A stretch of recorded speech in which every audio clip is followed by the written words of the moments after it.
लेकर बीजेपी ने 4 लेयर रणनीति भी तैयार की है। वहीं 12 पहुंचे बीजेपी प्रदेश अध्यक्ष ने उपचुनाव को लेकर कांग्रेस पर जमकर निशाना साधा। अंतः उपचुनाव के लिए बीजेपी के चुनाव प्रभारी सांसद दुष्यंत सिंह ने भी कांग्रेस प्रत्याशी प्रमोद जैन भाया पर हमला बोला है।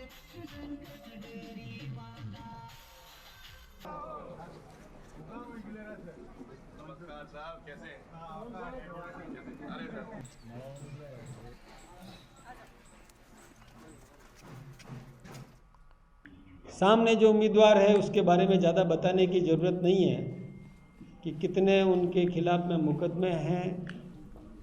जब वो मंत्री रहे राजस्थान के अंदर तो उनके साथी मंत्री सामान्य भरत सिंह जी कुंदनपुर ने बहुत खुल्लम खुल्ला विधानसभा में भी बोला, विधानसभा के बाहर भी बोला। आज वो इस दुनिया में नहीं है, लेकिन वो ऊपर से उनकी अंतरात्मा भी ये सोचती होगी कि मेरी पार्टी ने क्या कर दिया। जो भी काम अकावत में हुआ है वो भाजपा के शासन में काम किया गया है। एक समय था कि गहलोत जी की सरकार थी, पत्थर लगा के लोग चले गए। भाजपा के समय पे ही काम यहाँ हुआ है। पहले फेज का काम 52% काम हो चुका है और काम प्रगति पे है। ये हमारा वचन है कि हर खेत तक पानी पहुँचाएं, भाजपा का वचन है। इस पर अपन आगे बढ़ें, इसके लिए अपन वचन लिए हुए हैं और सबके साथ अपन काम कर रहे हैं। और आपको ये भी कहने की ज़रूरत है कि सेकंड फेज का भी काम अपन कर रहे हैं। सभी को किसान वर्ग को जोड़ने का काम भाजपा के सरकार ने किया है और आगे भी करेगी।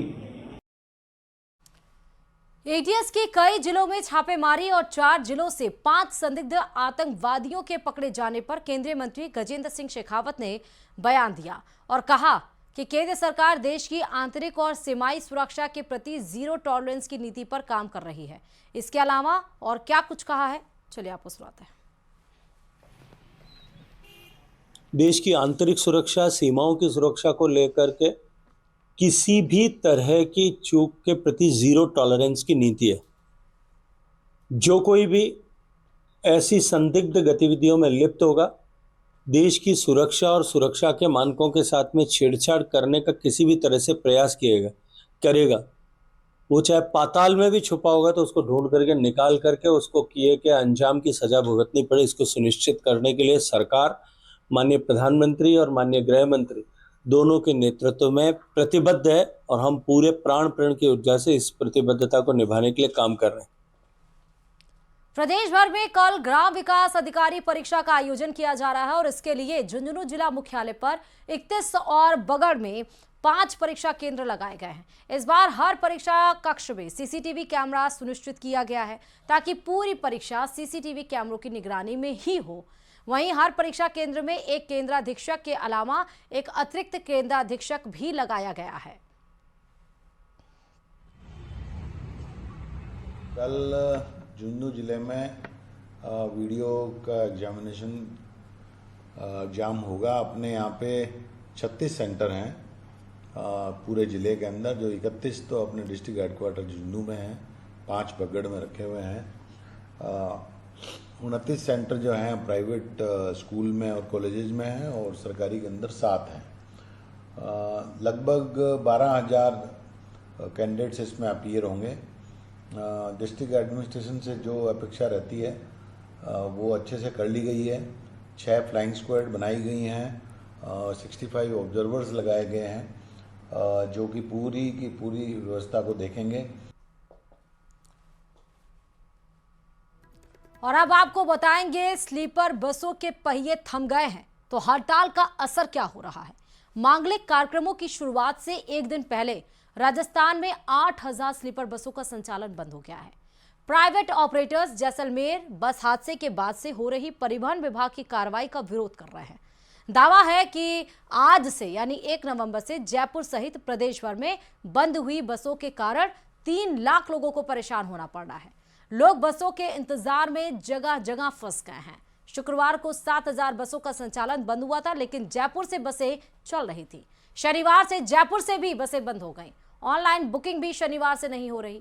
हालांकि हड़ताल के ऐलान के बीच कुछ बसें चल रही हैं जिनके ऑपरेटर्स पैसेंजर से नॉर्मल से 6 गुना ज्यादा किराया वसूल रहे हैं।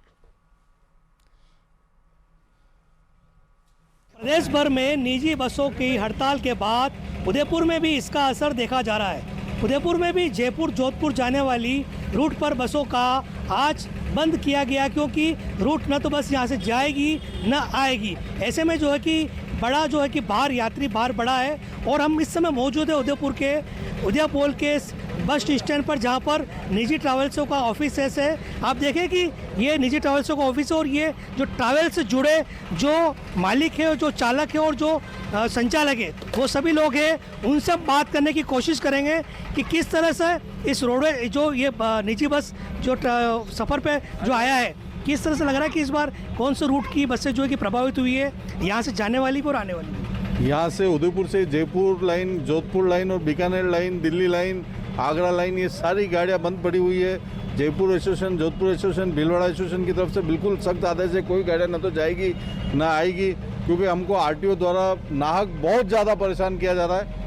आरटीओ द्वारा 1-1 लाख रुपए, 1.25 लाख रुपए के चालान बनाए जा रहे हैं। गाड़ियाँ हमारी सीज की जा रही है, आधे रास्ते में सवारियाँ उतार दी जाती है, गाड़ियाँ सीज कर दी जाती है, जबकि हमारी गाड़ियाँ आरटीओ द्वारा ही पास है और उसी गाड़ी को परेशान कर रहे हैं। या तो आप उसको पास मत करते अगर कोई दिक्कत थी, और अब अगर पास किया तो वो चलानी पड़ेगी, और या फिर कोई दिक्कत है तो हमको थोड़ा 3-4 महीने का समय दिया जाए ताकि हम उस गाड़ियों में परिवर्तन कर सकें। तो कितना यात्री जो टिकट्स एडवांस बुकिंग कर रही है तो कैंसिल भी होंगे? हाँ, काफ़ी टिकट कैंसिल किए हुए हैं और गाड़ियाँ सब बंद पड़ी है फिलहाल। जी देखिए, बिल्कुल यात्रियों बाहर पे पड़ा है, क्योंकि जो टिकट जो पहले से जो बुक थे वो कैंसिल करना पड़े।